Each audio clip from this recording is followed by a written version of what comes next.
Hey guys, welcome back to the channel. Hey, last week we left you guys at the end of our Cape York trip. It was absolutely amazing. Thoughts? Yeah, loved it. It was great doing it with friends. That really made the trip, I think. Incredible trip. If you haven't done it, put it on your bucket list. I don't think many people will be disappointed.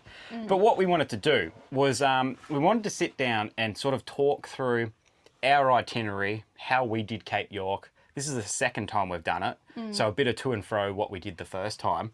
Because Cape York's such a big place, and from what you see on YouTube and online, it's really hard to know where everything is. I really found that I struggled to plan it. Even looking at a map, just like knowing what roads were caravan friendly or, like where to go when. So we just thought if we give you guys a rundown of like what we did, how far away things are, just it might give you a better idea when you're planning your trip. Yeah, it might not be exactly like the itinerary that you want to do, but it gives you a good idea. So you can refer back to how far. Really, that's the thing. Like, it's such a big area. Yeah. A lot of Ks. We'll condense it down into one episode so you don't have to go back and watch all the rest of them if you don't want to. If you want a quick little snippet of information. Yeah, yep. So we will start off with... So we did the trip up to Cairns, and that's basically where we call the start of Cape York, because a lot of people base themselves in Cairns and then they hit it. So day one, we left Cairns, we drove up towards like Mossman area, and we took that range up there. So there's two ways you can go. You can go up the Caravan range, which is in Cairns itself, or you can drive up to this one. Much of a muchness. Through Port Douglas. Yeah, up that way. It's a beautiful drive. It's on the coast. You can't get there though without doing one of the ranges, basically. So. And I honestly, having done both ranges now, I think there's much of a muchness. Don't feel like one's going to be worse than the other. Just don't do Gillies range. That's the really, really tough one, especially with a caravan. I don't think you do that on the way to Cape York anyway. No, you don't. It's an option if someone was coming straight up and not stopping at Cairns. The maps might take you, and that's the thing. Like maps. Yeah. Do some Apple Maps and Google Maps do funny things sometimes. It could be like a metre less and it'll take you that way. So that day we went up that range and we got to Laura. So you don't hit any dirt yet. You go past Lakeland, which is sort of that big sign, the gateway. Lakeland is the gateway to the PDR, basically. Yep, start of the PDR. Yep, servo there. So we topped up the fuel and we got to Laura. So no corrugations yet, no dirt. But that Laura camp was absolutely beautiful. What a way to start your Cape York trip. Incredible. So it was literally just Laura River or something. Yep, we'll chuck the wiki on here. Yep, free camp, not a lot of places for vans. You would only fit about 4 vans. Yeah, well, look, depending. The sand was quite soft when we went, which you can see in the episode. We were quite worried about sort of turning around in there and backing out and whatnot. But it's just, you can see a lot of people have been bogged there, and there's not, there's lots of trees and everything, so it's a bit of a juggle to get setups in there. There's not a lot of space at the end either, so if you are looking at staying in that camp, I would recommend that you stop at like the very beginning, like at the bridge, and have a walk first. Which is what we did. Yeah. So that's an absolutely beautiful camp, pretty much on the little river there. There was shallow water, so some people were sitting there with their camp chairs. You do have to be croc-wise everywhere up at Cape York.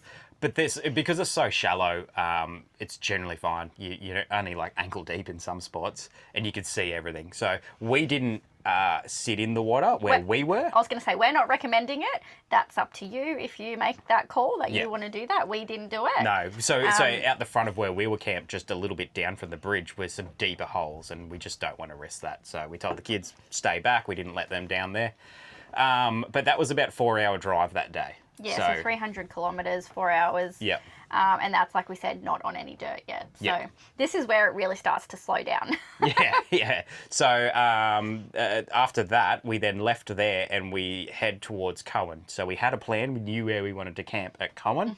That was 3 hours roughly, 250 Ks, and you start hitting those corrugations a short while after Laura itself. I think it's about 30 Ks or something after Laura you hit the dirt for the first time. Yeah, should actually say it jumps on and off corrugations and sealed road quite a bit now. So they're doing sections at a time. Which can make it hard to know what to drop your pressures to. Yeah. We may as well say that. I went down to like 25 on each corner of the car. And I think I went down to 25 on the van, which I initially was unsure of. I was going to air up a little bit more, but it ended up being really good. It seemed like it was very low for a single axle van, but it handled it really good. And that's your main thing on these corrugations. I think that really helped us limit any damage to the van. Definitely. We'll get to that later on. At the end of the video, we'll tell you what damage we did too, because there was some damage, and most people do damage things up doing all those corrugations.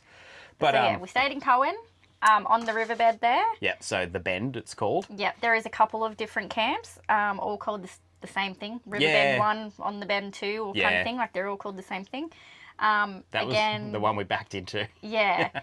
Ours was very limited space as well, because the other ones were already very full. So again, recommend getting in early, checking it out before you find your spot. Yeah.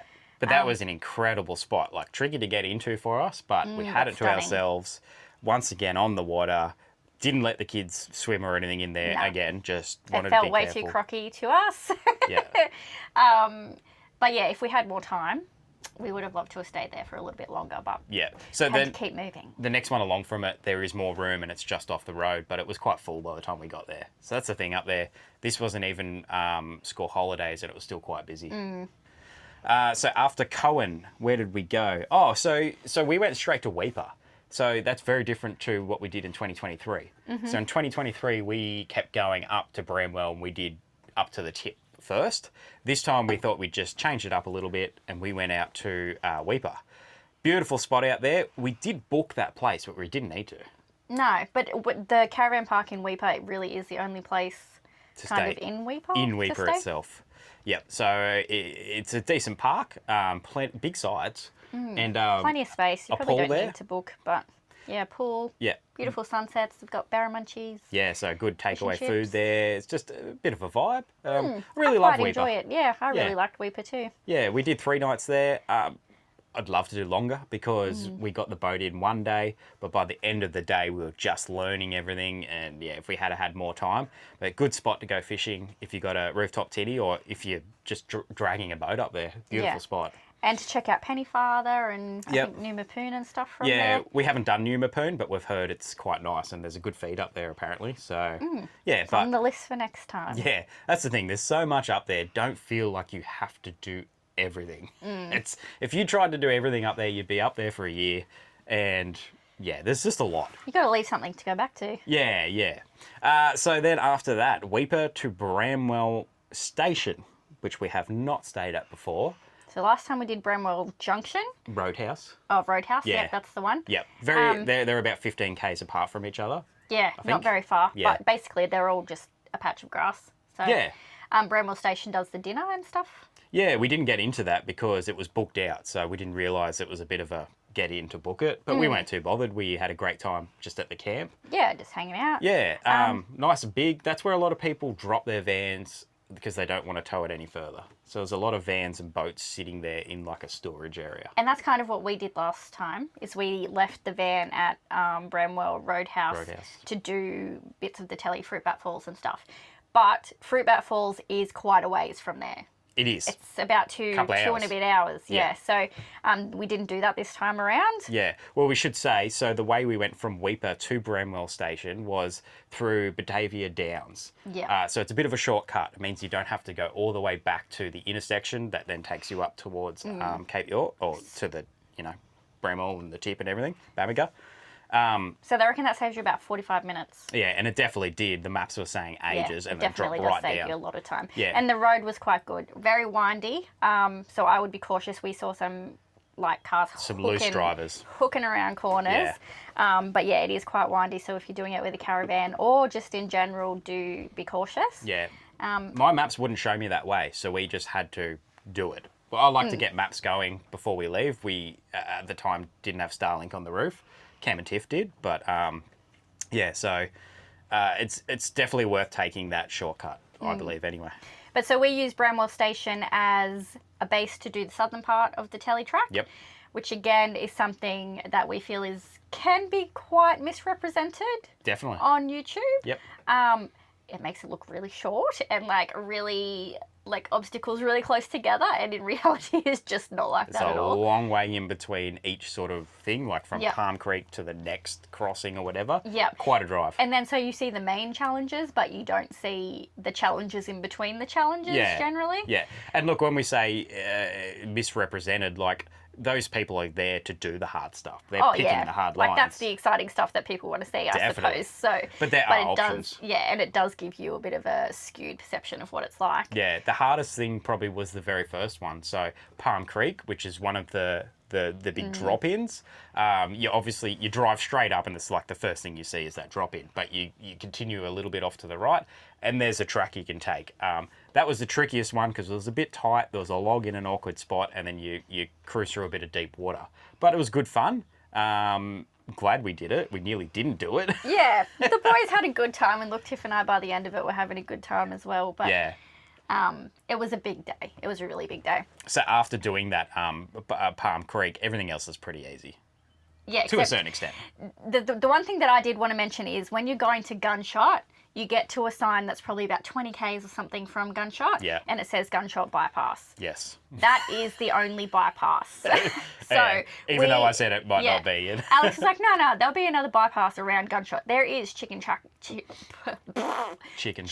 tracks around Gunshot, but they're still almost just as hectic. Yeah, we looked at them and just went, no thanks. No, so we had to do the drive back. So if that kind of four-wheel driving is not your thing, I would highly recommend taking that bypass. Unless you want to go look at Gunshot, which I'm glad we did. Yeah. Yeah. So even that bypass takes quite a while. It's long, it's corrugated. It took a long time. It was dark by the time we got back. It was a big day.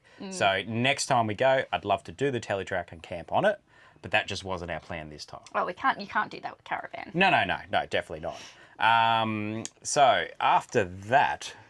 We went to a gravel pit. Yeah, okay. So this is where it was a little bit different to when we did it the first time. We stayed up there near Fruitbat Falls. So there is a couple of free camps around Fruitbat Falls, one just out the front of the turnoff, but it's quite small. So you need to get there early if you want to leave your van there to do Fruitbat. It's literally just an empty spot. So but this gravel pit that we stayed in, I think it was about 8 k's south. It's at the end of the Tele track, the northern section. Oh, sorry, southern section. But there is so much space. Yes. Heaps of room. Yep. You could fit so many vans in there. It was very quiet. There was only one other van while we were there. Yep. It was good. That was one of our favourite nights. So much so that we did it again on the way back. Yeah. But so that was great. So Fruitbat Falls was only just up the road. Yep. It meant we could have a good night, get up in the morning, go to Fruitbat Falls before it got busy. Yep. And it was beautiful there. That's a great spot. Definitely worth it. You got to drive up a tiny bit of the northern section of the Tele track. Yeah, but nothing too crazy. Not hard at all. It's quite easy. But yeah, Fruitbat Falls, it's just incredible swimming hole up there. Absolutely beautiful. So that was about 2 hours from Broomwell Station. So that gives you an idea of like how far you got to go. 130 k's, roughly. So then from there, we went from that gravel pit and we went straight up to Punzen Bay. We went all the way up the top. So that means you go through Bamaga and then up to Punzen. The reason we did that is we could only get one night booking there. That's the one place if you really want to go to Punzen Bay, which I recommend because it's beautiful. Oh, it's a vibe. It's expensive, but for a reason, it's so I mean, there is remote power. There's power. There's not drinkable water. They say it's bore water. I mean, I drink it. I drink any water, but they recommend not to. Yeah, but there's the bar there. There's the pool. Like you literally can get campsites right on the beach. It's a vibe. Yeah, it is. Beautiful spot. Part of the Cape experience, I would say. And the closest place you can stay, like sort of with a caravan to the tip. So we went there. Only one night, which unfortunately we booked a month out. So in hindsight, wish I had got onto it earlier. We could have had a few nights there because we would have liked to. It's a good spot to chill out after all the corrugations and whatnot. So we went and did the tip. That's quite easy. We did that early in the morning, so we missed all the basically like tour buses and stuff. As we're leaving, tour buses were showing up. The other part of that was we had to be out of Punzen by 10, so we had to do it early. We did forget to mention though that crossing the Jardine to get to Punzen. Of course, yeah. So that is $250. The ferry ride is literally a minute and a half or something. Not long at all. It's not very long. But that does cover all your camping. Your fees, yeah. Well, not all your camping. like free. It's your permit to be there. So anything north of the Jardine. Yeah. Yeah. So like so if you still have to pay at campgrounds and stuff. Yeah, but like a lot of people are going up with cars and they can stay in the national park, whatever park it is. So there's all the other places to camp, but we just can't because we have the van. So like a lot of people balk at the price, but it's a remote area. It's part of the experience. We love it. They had Smoko while we just rocked up and they went on Smoko. We did a reel that went a bit silly it went crazy. On Facebook and socials.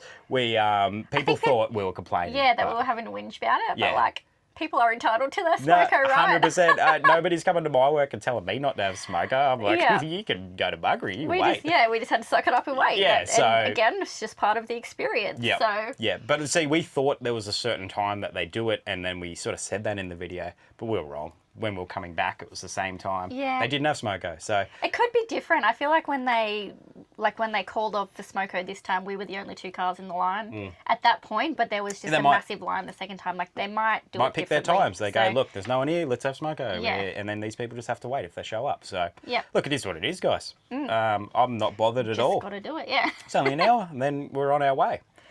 People did have a little bit of a dig at us for not doing much up there. Up at Punson Bay.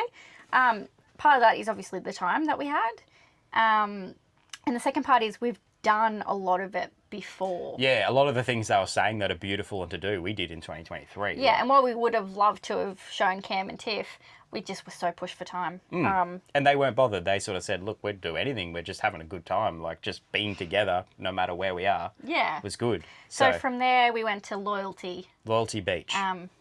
So, Loyalty Beach is not far out of Bamaga. The other place you used to be able to stay there is Seisha. That's now closed. Which is where we stayed last time. So, don't know why it's closed, but it's just an empty caravan park now, or campground. So, look, Loyalty Beach was super busy, and I think it's because of that. Yeah. So there is a Lau Beach as well that we stayed at. It's a little bit further kind of away. Oh, yeah. Amazing. Definitely we'll go back there. Yep. But again, it was probably a little bit busier. It would have been. Yeah. Because, Seisha is closed. Yeah. So Loyalty was a bit of a hard one because it was so busy. We were sort of tossing up whether we were going to stay up there longer and go do a bit more. But we just decided, hey, look, we're having a great time on the other side of the Jardine.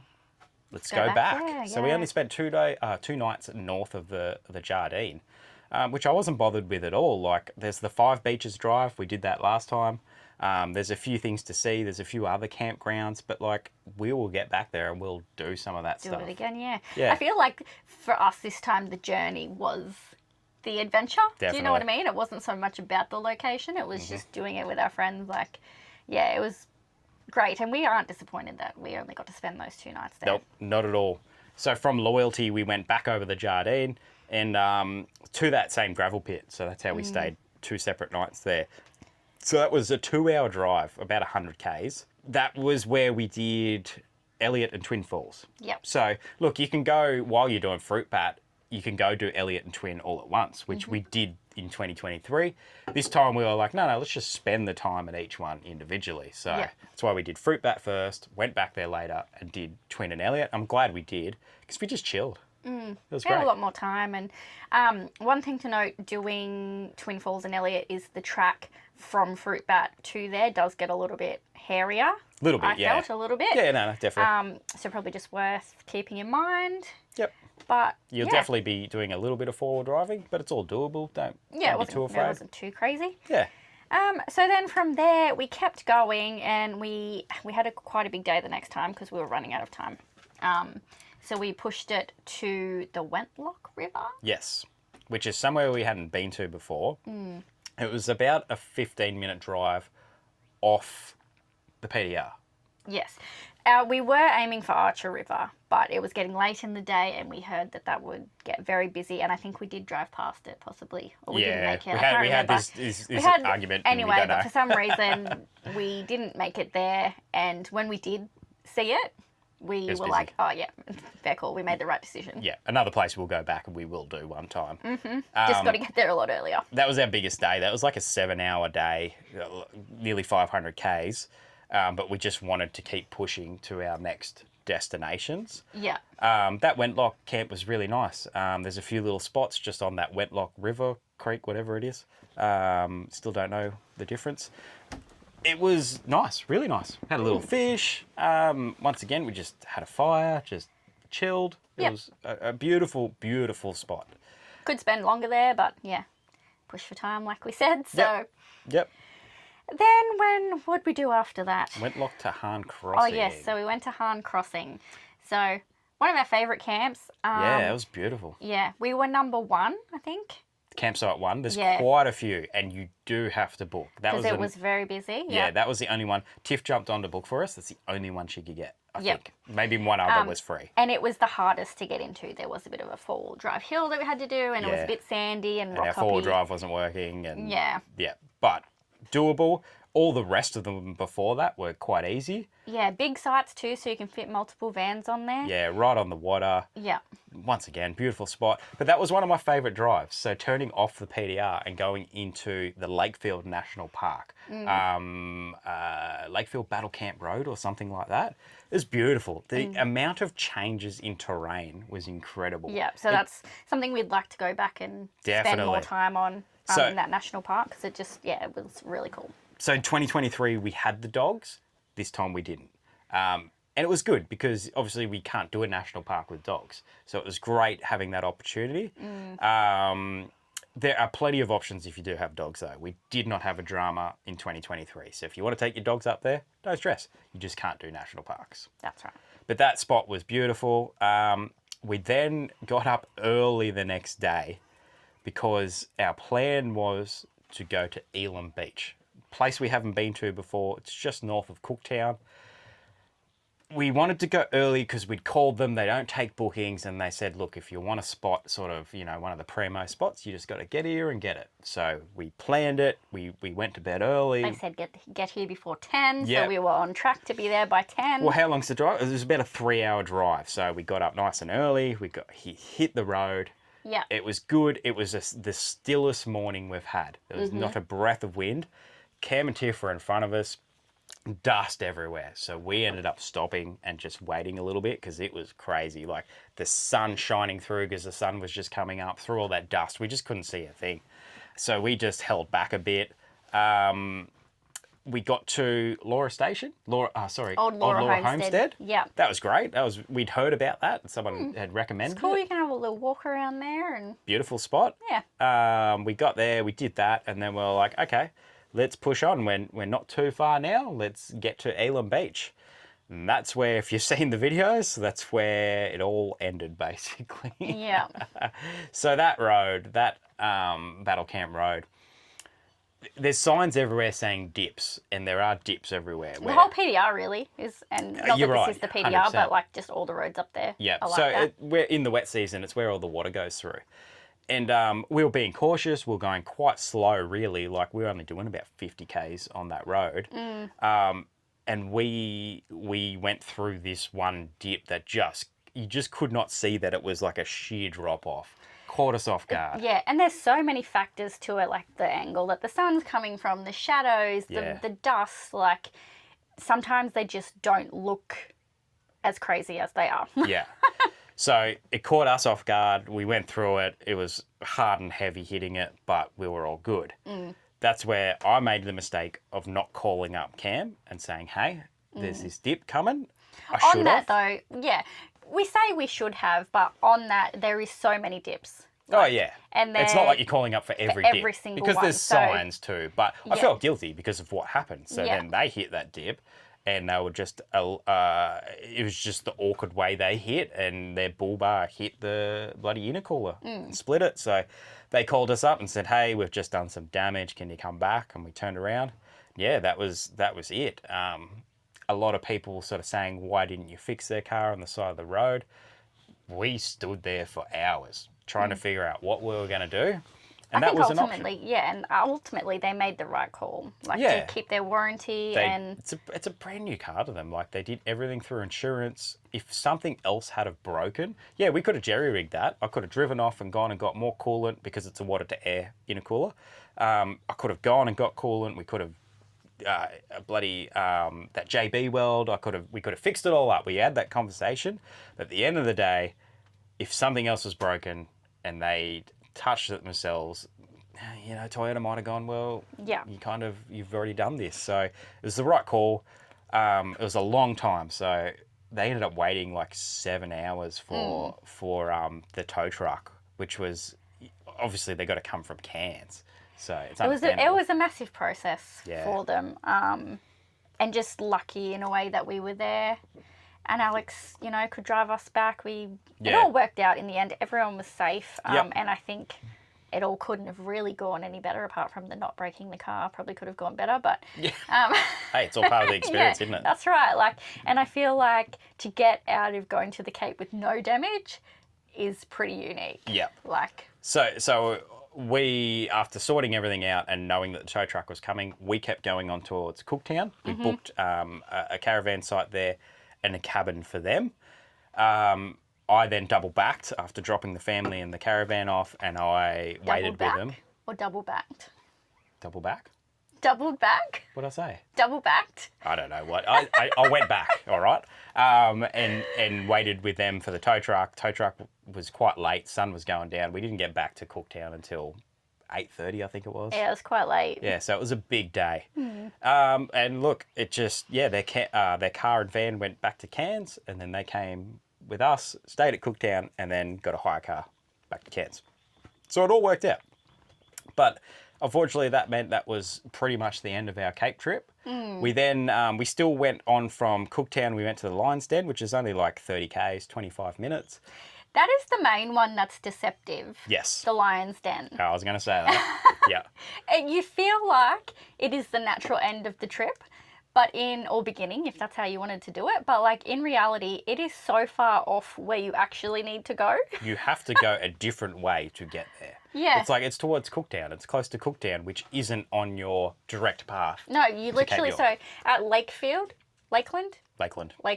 you turn off to go to Cooktown, or you turn off to go to the Cape. So you've got to turn off to go to Lion's Den. It's not really on your way unless you want to do the Bloomfield or just Bloomfield, is it? Yeah, I can't remember where Frenchman's is. No, Frenchman's is near Bremel. Oh, yeah. Which obviously... Creb is out that way. Yeah, we wouldn't be doing with a caravan. No. No. So Lion's Den's great. They had all that flooding recently. They fixed it all up. So, yeah, go support them because they had a very hard time with that. I love it there. It's a great vibe. It's a pub. Yeah. Tap beer. Live music, good food. Oh my gosh, the pizzas were amazing. Incredible. Yeah, and we just find it's a good way to end the journey. Yep. So even though it is off the track of where you're going, I recommend going there. Divert and go there because Well, you're up that way, you might as well. Yeah. Now we didn't swim there. We did last time. But since those floods, they've sighted crocodiles. Yeah, so they recommend not swimming. So we just went down and had a look at the water. Beautiful spot still. It's probably spots you could dip your toes in, but just not willing to risk it. Yeah, no. Yeah. So that was our trip. After that, we were back in Cairns, kept heading home. But things we haven't done up there, and like this is the thing. People were sort of saying, oh, you missed this, you missed that. Yep. Gonna miss things. The way we travel, it's quite fast. And we probably should say we only gave ourselves just over 2 weeks. Yes. So not even 2.5 weeks, I don't think. Yeah. Because we had the kids to work around. They didn't want to be out of school for too long. So 2.5 weeks kind of was what we agreed on. Yeah, we flew them in and out of Cairns, so we had those flights booked. We had days we had to be back. Yeah. Leaving and back. And it was like far too rushed in the end for us. It would have been great to just take even just a week longer. Yeah. Even though we'd done it before, we thought we were going to be right. We spent longer this time, I think. Or close to the same. I'm not sure. But definitely, if you have more time up your sleeve, spend more time. There is so much to see, and just like chilling by the beach and the fishing and everything else. Beautiful country up there. So things we'd like to do that we didn't do this time, amongst many, is like Chili Beach. Lots of people talk about Chili Beach. Elam Beach, would love to make it there one day. Yes. And Frenchman's and Crab Track. So they're the other 4-wheel drive tracks. Aaron's not terribly keen on those, so look, that's probably a boys' sort of swag trip. Take the kids, and we'll go do that. Maybe even with like a car that I don't care about as much, because taking your good only car is a bit If we stressful. flooded that, if we flooded it or broke it, like we are up the creek without a paddle, really. So do it in. The plan is to do it in a couple of years' time in a different car, and just see it in a different way. So, and like we said, we'd love to spend some more time in that Lakefield National Park. Definitely, yes. I'm checking out more of those campsites because there was some crackers that we drove past. Beautiful spot. So in terms of damage, we did damage some things. I don't think many people are going up there and back and not damaging things. Those corrugations are full on. Changes all the time because they're constantly grading. Some sections are beautiful, some are horrible. But that's the Cape. That's part of the journey. So on the car, we didn't do too much damage. We cracked a couple of the mounting plates for. They're not the bash plates. They're just like the covers under the bull bar. It just closes in the section. Broke those. No biggie. It's happened before. I'll just have to replace those. What else happened to the car? There's a few more squeaks and stuff every time we do like a corrugated the track. boat straps. Oh, that's right. Yes, we went through a washout that we didn't quite see, and we hit it a little bit too fast, and it just compressed, and the straps just snapped off. So we had spare straps. That was all good. Kept going there. And I feel like since we've done it, we've had a few little like electrical, little grommets. It had that issue. Not issues, but like just weird little things happening. Yeah, so we had that little thing where it wouldn't go into four-wheel drive, but then later on, when we turned the car off and back on, it worked again. Yeah, so and then since we've been home, we've had just a couple of weird things, nothing major. Funny things. And we haven't really figured out because it does it once and then it's fine. But it's also good now. Yeah, I don't know. I sprayed contact cleaner on all the battery terminals and stuff because there's so much hanging off those. It seems to be good now, so don't really know. The Caravan. So it didn't really have any damage. We lost a few screws. That seems to be sort of the thing with Caravans. You pull up after corrugations and go, all right, where was this screw from? Where was this screw from? It just literally rattles them loose. Just a couple of screws rattled out.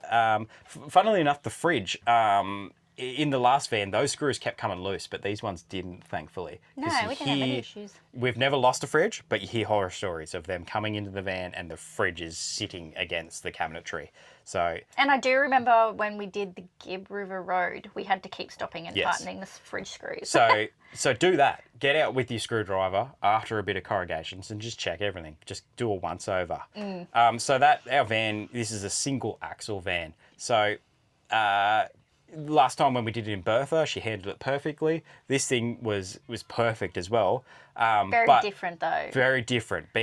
Going from a tandem axle on those roads to a single axle, especially up towards Punzen Bay, there's a few really rutted out parts and water crossings. You just notice that articulation a little bit more in a single axle because it doesn't have that second group of wheels taking and stressed me sharing out the a lot load. Because I obviously did it. We did it in Bertha last time and it handled it very differently. So yeah. But I'm confident in your driving. Yeah. Look, like I said before, tyre pressure is key. We dropped those tyre pressures down. It handled it so well. Literally nothing else broke in the van. And I put a lot of that down to the tyre pressures. If you have it too high, you're just shaking everything so much. But single axle, this thing towed like an arrow. It was beautiful. We've said that before. This van tows so much better than we expected it would. Yeah, a lot of people questioned it too. They're like, why? So I asked Jamie, the owner of Essential, I was like, what's going on? What do you do to your vans? How come these tow well? They have 7 engineers in their design department, and that's their job. They're making sure these things are balanced as well as they can. There's so much to it, like the layout would affect how it tows, like where you're placing your groceries, how you're Honestly, packing things. it'd be hard. Yeah. Yeah, there's so much to it. So it was just really good. But yeah, I'm happy with the whole setup. The Ranger, still going great. The thing's nearly got 180,000 Ks on it now. This is not working. Computer's turning itself off. That's all right. We've set everything anyway.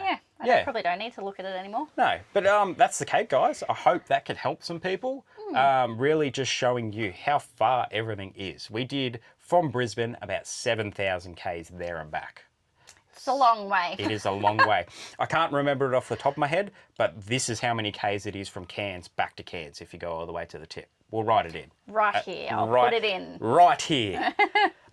So yeah, it's a big journey. That's the other thing I will say. We've got a standard fuel tank in the Ranger, 76 odd litres or whatever it is. We were fine.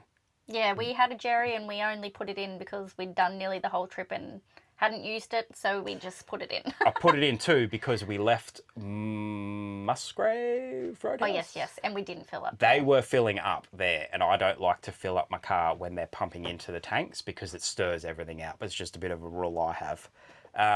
So we were fine. Don't stress. If you don't have a long range tank, don't go running out and trying to put one in just because you think you need it. I think you'll be absolutely fine. Have a Jerry. Bit of backup just in case. Fuel's very readily available up there. Heaps of spots. And there are, in Bamaga and whatnot, there's supermarkets. There's options up there. You don't stress if you've forgotten something when you've left Cairns. Yes. There's options. Anyway, guys, that's about it. I really hope you guys enjoyed that trip. Yeah. We loved it. If you haven't seen Wild Touring side of it, go watch their series on it. Yeah, even though we were all there filming together, like their take on it is still very different to ours, and like their content is very different to ours in general. Yeah, so, yeah. Absolutely love traveling with those guys. Stay tuned because where we actually are now, we're with them again. We've had a big period of not being with them, and we're caught up again. So having a great time. Make sure you stick around. There's plenty coming. Thank you so much for watching, guys. Really appreciate it. Oh, the other thing we should say is Camp for a Cure tickets are now on sale. They are. campforacure.com.au. Yep. So if you're looking to get to that next year, we would love to see you there. Yeah, make sure you jump on and buy a ticket. Yep. It's going to be a great time. We'd really appreciate the support. Let's kick cancer in the arse. Yep. Kick it in the gooch. Raise even more money than this year. It's going to be good. Thank you so much, guys. Make sure you like and subscribe. We'll see you next week. See you then. Bye.